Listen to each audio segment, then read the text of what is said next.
The story starts in Babylon, a rich and powerful city. The narrator talks about a man named Arkad, who is known as the richest man in Babylon. Arkad is not just rich because he has a lot of money, but because he knows how to manage his money well. He has learned the secrets of making money work for him. He has a big house, a lot of servants, and he is respected by everyone in the city. But Arkad is not greedy. He wants to help others learn how to be rich too. He shares his knowledge with people who are willing to listen. He tells them about the importance of saving money, investing it wisely, and avoiding bad habits that waste money. Arkad also teaches people how to build a future by planning for their needs and wants. He believes that being rich is not just about having money, but about having control over your money. His advice is simple but powerful. It helps people make smart choices and live comfortably. The story shows how Arkad's wisdom helps others improve their lives and become financially secure. His lessons are passed down through generations, and they continue to guide people in Babylon and beyond. Emotion. Wise and hopeful. Banzir, the chariot builder, was feeling really down.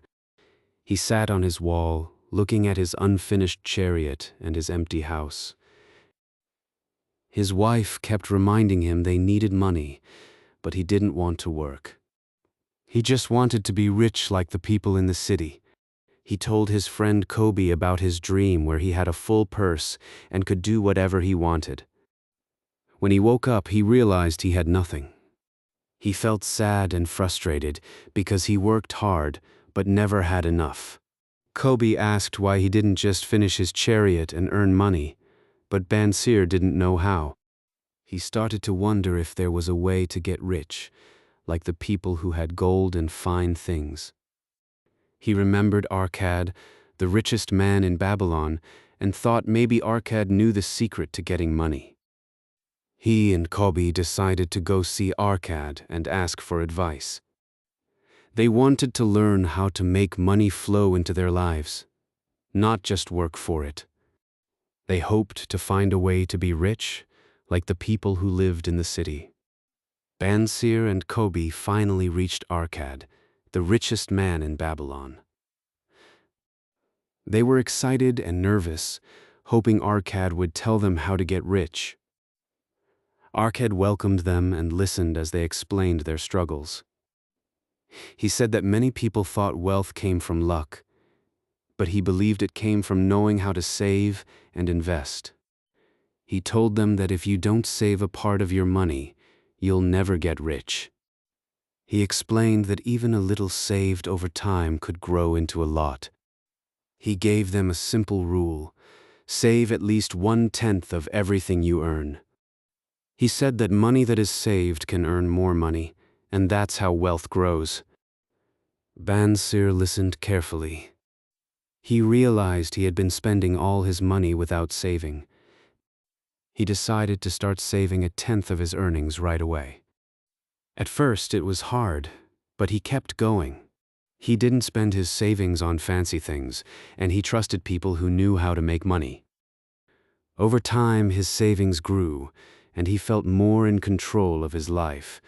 Arkad kept checking in on Banzir, giving him advice and helping him make better choices. Banzir started to feel more confident and hopeful about his future. He was no longer just dreaming about being rich, he was taking real steps toward it. Arkad had grown old, and his eyes were tired from looking at the world for so long. He asked Arkad if he had finally become rich, and Arkad said no, not yet, but he had some money that kept growing. He explained that he had learned to save, to listen to people who knew money matters, and to let his savings work for him. Arkad had become so good at handling money that he was trusted with taking care of a rich man's land in Nippur. Because he followed the 3 rules of saving, he made the land much more valuable and became rich himself. Arkad told his friends that being rich wasn't just about luck. It was about working hard, saving, and making your money work for you. He said that if everyone followed these rules, there would be enough wealth for everyone. He encouraged his friends to start saving, even if they were older. He told them to save at least 1/10 of what they earned and to invest carefully so their money wouldn't disappear. Arkad also warned them not to be too cautious or afraid to enjoy life. He said it was okay to live comfortably and not worry too much about saving everything. He told them to talk to people who knew about money and to protect their future so their family would be safe if something happened to them.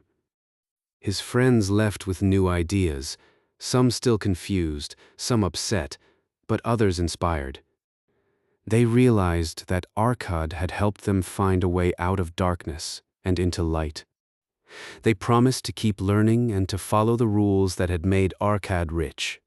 Arkad stood in a big hall, surrounded by 100 men who wanted to learn how to get rich. The king had asked Arkad to teach them, and now he was ready to start. He explained that becoming rich wasn't just about luck, it was about knowing the right ways. He told them there were 7 special rules, or cures, that could help a poor purse grow fat. Arkad began with the first cure.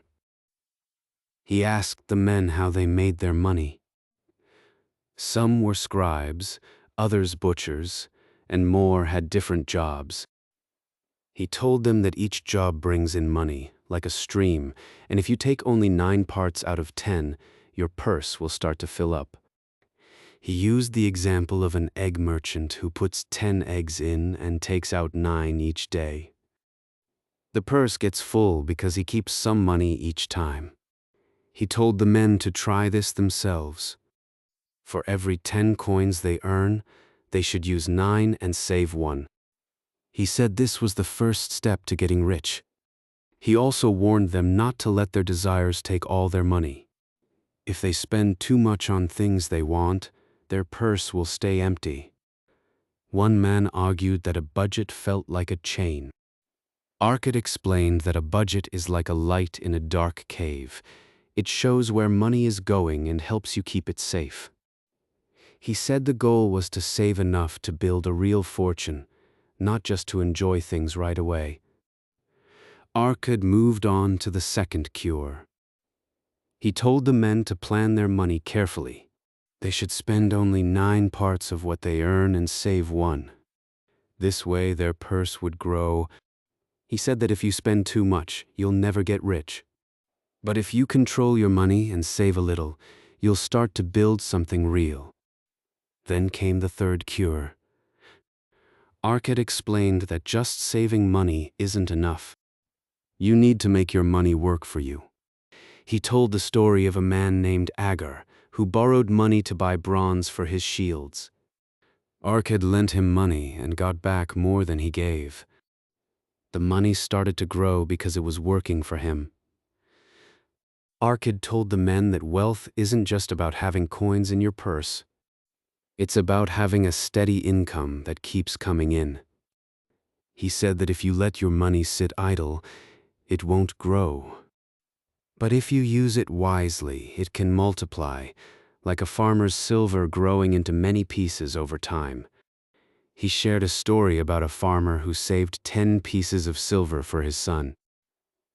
After 20 years, that silver had grown to 30.5. By 50, it had multiplied 17 times. Arkad said that this was how you build real wealth. You let your money work for you, and it keeps growing. Arkad looked at the young man and said, "What you need, young man, is to earn more coins." The young man said he had tried to ask his master for a raise 6 times, but no one would listen. Arkad smiled and said that the young man had one important thing going for him. He wanted more money. But just wanting it wasn't enough.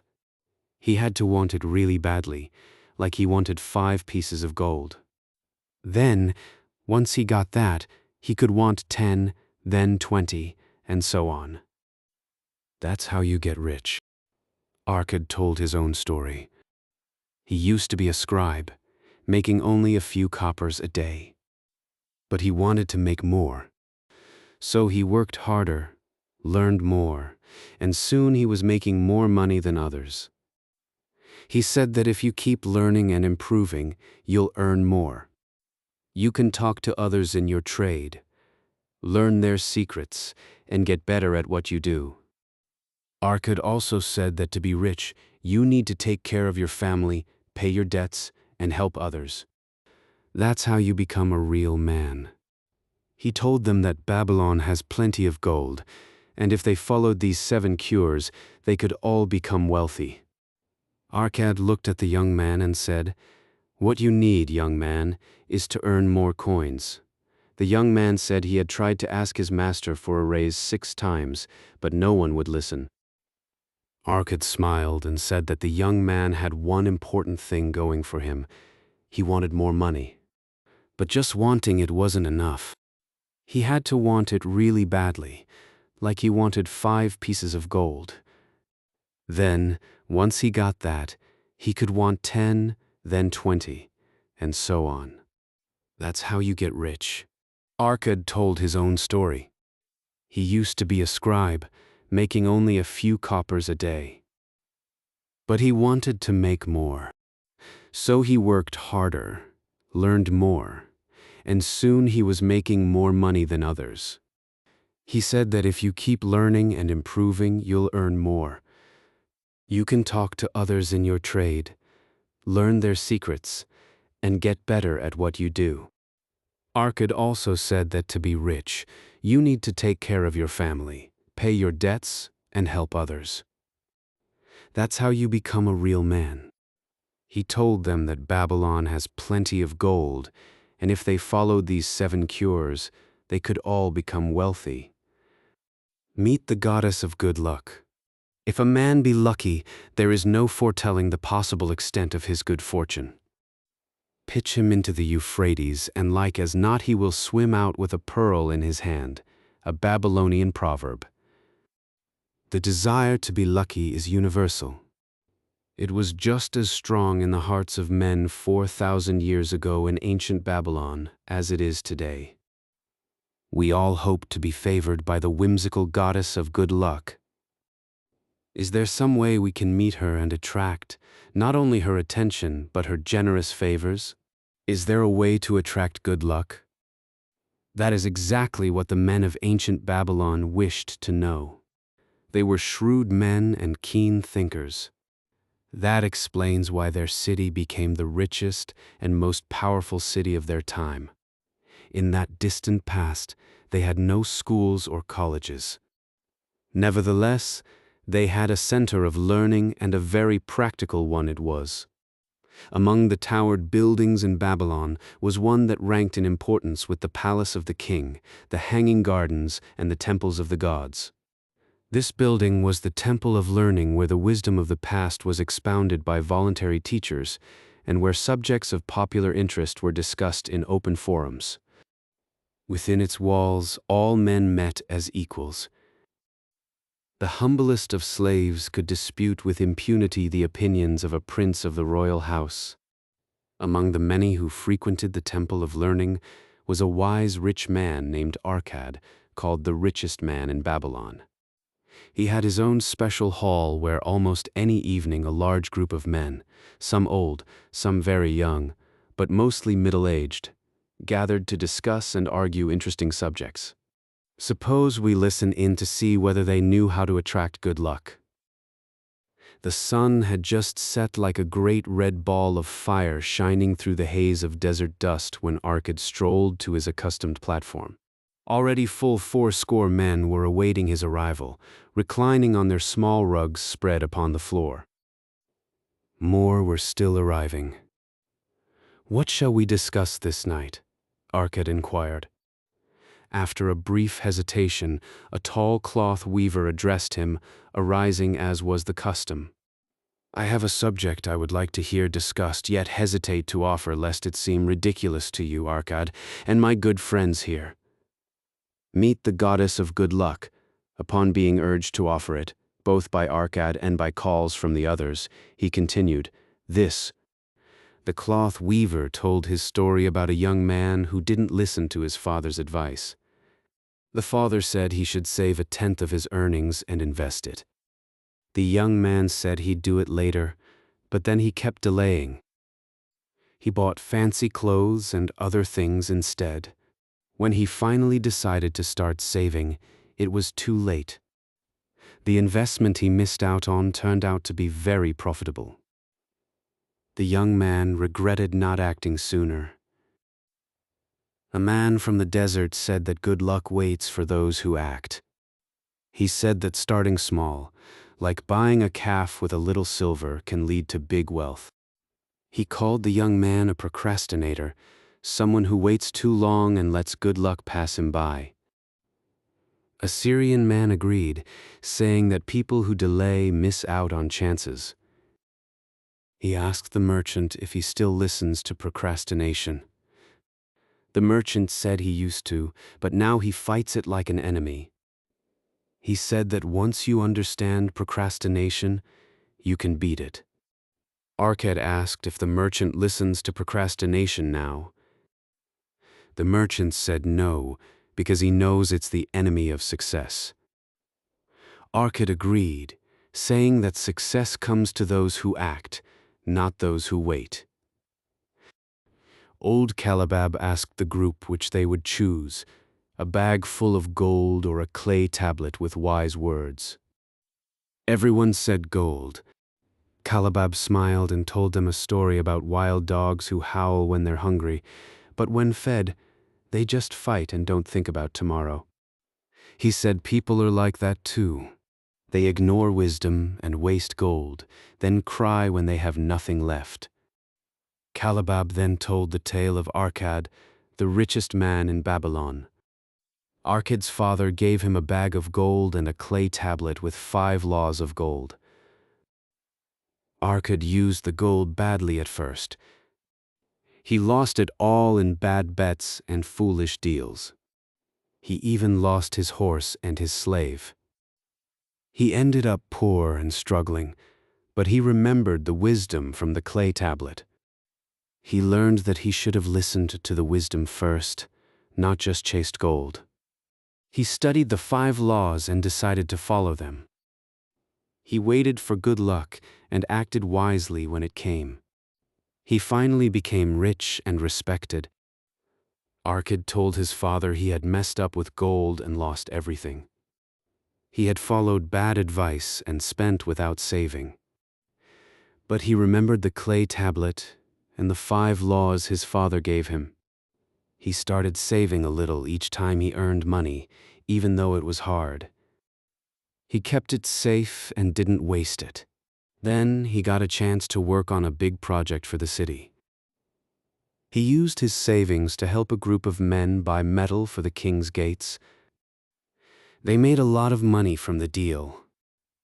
Arkad learned to invest carefully, only doing things he understood and asking for help from wise people. He stayed away from risky deals like horse races or bad partnerships. With time, Arkad's gold grew more and more. He made back all he lost and even more. He proved that following the 5 laws of gold really works. He gave his father back a bag of gold as a gift, showing how much more valuable wisdom was than gold itself. Arkad's father was proud and happy. He told everyone that following the 5 laws leads to true wealth and respect. He reminded them that gold alone doesn't last, but wisdom and careful planning do. Rodan was happy with the 50 pieces of gold the king gave him. He walked proudly down the road, the gold clinking in his wallet. He didn't know what to do with so much money. He thought about buying a house, land, or even a chariot. But then he remembered his sister. She wanted him to give her husband some of the gold so he could become rich. Rodan didn't want to say no, but he didn't want to give away all his money either. He went to see Mathan, the gold lender. Mathan was surprised Rodan came for advice instead of money. He made Rodan his guest and told him stories about people who borrowed gold and what happened to them. One story was about a farmer who tried to help his ox by making the ass pull the plow. But the ass ended up working too hard, and the two friends stopped talking. Mathan explained that lending gold was about making sure the borrower could pay it back. Some people had land or jewels to repay with, others had jobs, and some had no way to earn money. He showed Rodin tokens of loans he had made. Some were returned, others never came back. He told Rodin about a man who borrowed money to buy goats and now made beautiful rugs. He also talked about a woman who borrowed gold for her son, but the man she trusted turned out to be a cheat. Rodin listened carefully. He realized giving away his gold without thinking could be dangerous. He thanked Mathan for the advice and left with a better idea of what to do with his gold. Rodin listened carefully as Mathan talked about the dangers of lending gold to young men who didn't know what they were doing. Mathan told stories about people who borrowed gold without thinking and how they ended up in trouble. He showed Rodin tokens of loans he had given out, some of which were returned and some never came back. He explained that gold is a special kind of money, and if you lend it carelessly, you risk losing it forever. Mathan said he wouldn't lend gold to anyone unless he was sure they could pay it back. He told Rodin that if he wanted to help his sister's husband, he should make him prove he could succeed. He suggested Rodin save his own gold instead of giving it away. He reminded Rodin that gold should be used to make more gold, not just given away for no reason. Rodin realized that giving his gold away without thinking could be a big mistake. He thanked Mathan for his advice and left feeling more confident about what to do with his money. He knew now that gold was meant to grow, not just be spent. Old Banzar stood guard at the top of Babylon's ancient walls, watching as enemy armies attacked the city. The walls were under heavy fire, and the defenders fought hard to keep them standing. People below were scared, running around asking if the walls would hold. A merchant begged Banzar to tell him his family would be safe. Banzar told him the walls would protect them just like they protected the king. Then a mother asked if her husband and baby would be safe. Banzar said the walls would keep them safe. A little girl asked if they were safe too. Banzar reassured her, saying the walls were built to protect everyone. Day after day, Banzar watched the battle, giving the same answer to everyone. Finally, the enemy gave up and left.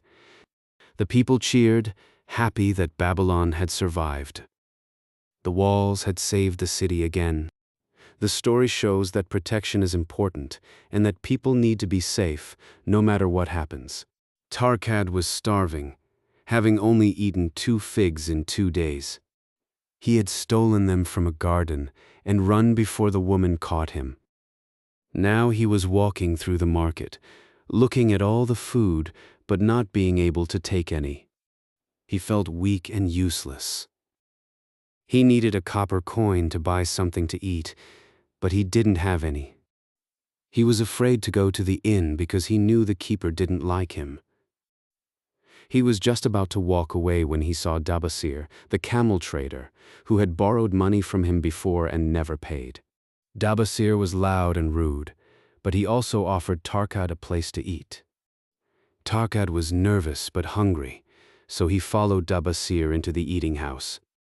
Dabas, who was eating a big leg of goat, started telling a story about how he used to be a slave in Syria. He talked about how he was poor, borrowed too much, and ended up in trouble.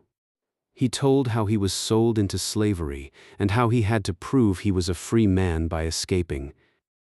He said that if you don't take care of your debts, you lose your freedom. Tarkad listened, thinking about his own problems. He was still hungry, but now he felt like he had a chance to change his life.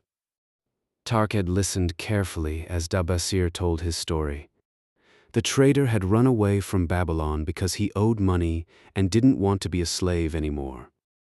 He left his wife behind and traveled alone across the desert, carrying 2 camels. The journey was hard. The camels got tired, the food ran out, and the sun burned his skin. He felt like giving up, but then he remembered what his wife had told him. She said happiness wasn't found by running away. He decided he wasn't a slave anymore. He would go back to Babylon and face the people he owed money to. He would work hard to pay them back and make things right. He didn't know how he would do it, but he believed he could. With a new strength inside him, he stood up and started walking toward the north. He found water and food, and slowly, he got closer to Babylon. When he finally returned, he paid his debts and started over. He became a respected man again. Dabasir smiled and told Tark, "You have the soul of a free man now." Tark had felt a warm feeling in his chest. He was ready to change his life. Tark had listened carefully as Dabasir told his story. The trader had run away from Babylon because he owed money and didn't want to be a slave anymore. He left his wife behind and traveled alone across the desert, carrying 2 camels. The journey was hard. The camels got tired, the food ran out, and the sun burned his skin. He felt like giving up, but then he remembered what his wife had told him. She said happiness wasn't found by running away. He decided he wasn't a slave anymore. He would go back to Babylon and face the people he owed money to. He would work hard to pay them back and make things right. He didn't know how he would do it, but he believed he could. With a new strength inside him, he stood up and started walking toward the north. He found water and food, and slowly, he got closer to Babylon. When he finally returned, he paid his debts and started over. He became a respected man again. Dabasir smiled and told Tark, "You have the soul of a free man now." Tark had felt a warm feeling in his chest. He was ready to change his life. Later, Tark had learned about the clay tablets from Babylon. These old writings told the story of a man named Dabasir who had been in debt and had to find a way to pay it back. The tablets explained how Dabasir made a plan to save himself. He set aside money for himself, gave enough to his wife, and paid his debts little by little. He followed this plan for many months, and finally, he was free. The tablets showed how hard he worked, how he stayed strong, and how he never gave up. They also showed how his wife supported him every step of the way. Dabasir's story was a lesson about honesty, hard work, and living with purpose. Tark had read and read, feeling inspired. He realized that the same plan could help him too. Tarkad and his friends came up with a plan to get rid of their debts. They made a list of everything they owed and showed it to everyone they had borrowed from. They explained that they couldn't pay all their bills unless they changed how they lived. They said they would save 20% of their money every month and use it to pay off their debts over 2 years. They also promised to only spend 70% of their income and save the extra 10%. This plan made them feel in control again. They started by cutting their rent and buying cheaper but better things. They found ways to save more and live better than before. The extra money they saved, they put into an investment. It made them feel safe and excited. They were happy they had found a way to take control of their lives. They were proud of themselves for being smart and working hard. They knew they had found a way to live freely and build something for the future. Sharu-Nada, the rich merchant from Babylon, rode at the front of his big caravan. He wore fancy clothes and had a fancy horse. He was old but looked strong and happy. He had a young man with him named Hadan Gula, who was his partner's grandson. Sharu liked Hadan but worried about him. Hadan had lots of jewelry and didn't seem to want to work hard. Sharu thought about how he used to be poor and had to work hard to get rich. He wanted to help Hadan, but he didn't know how. Hadan asked Sharu why he worked so much. Sharu joked that if he had more money, he'd live like a prince. Hadan said he'd spend all his money. Sharu laughed but felt sad thinking about his past. He remembered how he used to be a slave, forced to work in the fields. He told Hadan about his life as a slave, how he worked hard and eventually got free. He shared stories about the people he met, how some worked hard and others didn't. He showed Hadan how work can be your best friend if you use it right. As they walked, they saw slaves working on the walls of Babylon. Some were beaten, others were dying. Sharu felt bad for them. He knew that if Hadan didn't change his ways, he might end up like those men. He wanted to teach Hadan that working hard is the way to build a better life. He hoped Hadan would listen and learn from his past. Sharu and Hadan kept walking through the busy streets of Babylon. Sharu told Hadan about a slave named Megiddo who had been sold to a farmer. Megiddo worked hard and eventually bought his freedom. He started making honey cakes and selling them on the streets. He saved his money and dreamed of buying his own freedom. His master, Nananade, let him keep half the money from selling the cakes. Megiddo worked late to make a nice tray to display his cakes. He dressed up in a clean robe and started selling. At first, no one bought, but later people came hungry and bought his cakes. Megiddo was happy with his success and started thinking about how much he could save to buy his freedom. He met a man named Arad Gula, a rug merchant, who became a regular customer. Arad told Megiddo that his spirit and work would take him far.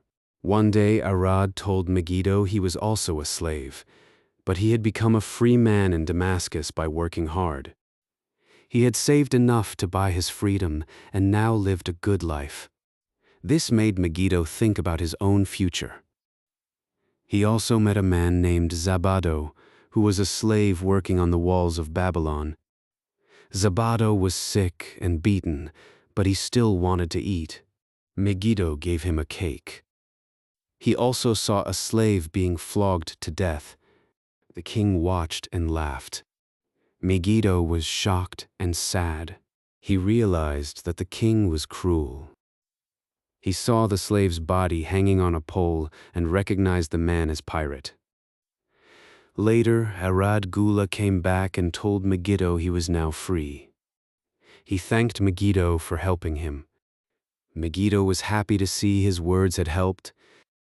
But then Swasti, the old slave, came to him in worry. She told him that Nananaid had lost money and couldn't pay his debts. The moneylender was threatening to take Nananaid's slaves. Megiddo was worried because he was now part of Nananaid's debt. He didn't know what to do. Megiddo was taken by the moneylender and sold to work on the Grand Canal. He was sent to a hot, dry place where slaves dug for water. The work was hard, and Megiddo got sick. He thought about Zabado and Pirate and wondered if there was any way to escape the pain. He missed Megiddo and felt lost. One day, he was told he was being sent back to Babylon. He was worried and confused, but he kept working. When he got back, Arad Gula was waiting for him. Arad had found him and helped him get free. Arad said he wanted to go to Damascus and needed Megiddo as his partner. He broke a clay tablet that had Megiddo's name on it, showing he was now free. Megiddo was happy and cried. He realized that working hard had saved him and brought him freedom. He thanked Arad and felt like the luckiest man in Babylon. He understood that work was not just for slaves, but for anyone who wanted to be free and successful. He promised to follow in his grandfather's footsteps and start over with hard work and determination. Megiddo stood in Babylon, looking around at the city that had shaped his life. He saw the wide streets, the grand buildings, and the people moving about with purpose. He thought about how Babylon had started as a dry place with no forests or mines, but had become a city of wonders through hard work and smart ideas. He remembered how the people had built canals to bring water from the river, making the land fertile and rich. He saw the clay tablets used for writing, the records of trade and laws, and how the city had kept its history alive through these things. He thought about the walls that had protected the city, how they had stood strong against many armies, and how they had finally fallen not by force, but because the people had left. Megiddo felt a deep respect for the city and its people. He realized that Babylon had not just been a place, but a lesson in how human effort and wisdom could build something lasting. He looked at the dry land now, knowing that the city had once been a place of life and learning.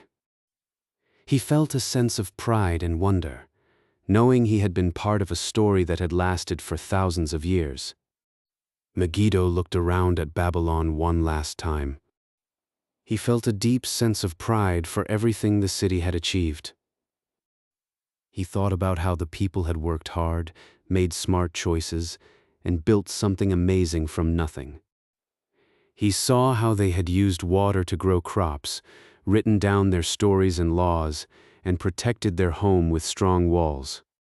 He knew that the city had not just been a place, but a lesson in what humans could do when they put their minds to it. Then, he saw a book on the ground. It had a cover with a name he didn't recognize. He picked it up and read the title. It was about how to run a business well and make things better through personal growth. He read a little and realized it was about making quality a part of everything you do. He thought about how Babylon had built its strength through quality work and wise decisions. He realized that the ideas in the book could help people today do the same. He looked at the book again, feeling a sense of connection. He knew that even though the city was gone, its lessons lived on. He felt a quiet joy, knowing that the wisdom of Babylon could still guide people today. Megiddo walked through the quiet streets of Babylon, looking at the buildings and the people. He saw how they had built their city with care and purpose. He thought about the way they had used water, written down their laws, and protected their home. He felt proud of what they had done. Then, he saw a book on the ground. It had a cover with a name he didn't know. He picked it up and looked at the title. It was about money and how to take care of it. He read a little and saw that it talked about making sure your family is safe and your money works for you. He thought about how Babylon had built its strength through smart choices and good planning. He realized that the book's ideas could help people today take care of their own lives and families. He looked at the book again, feeling a quiet connection. He knew that even though the city was gone, its lessons lived on.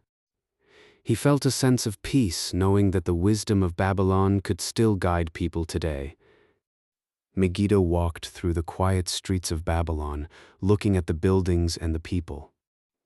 He saw how they had built their city with care and purpose. He thought about the way they had used water, written down their laws, and protected their home. He felt proud of what they had done. Then, he saw a book on the ground. It had a cover with a name he didn't know. He picked it up and looked at the title. It was about money and how to take care of it. He read a little and saw that it talked about making sure your family is safe and your money works for you. He thought about how Babylon had built its strength through smart choices and good planning. He realized that the book's ideas could help people today take care of their own lives and families. He looked at the book again, feeling a quiet connection. He knew that even though the city was gone, its lessons lived on.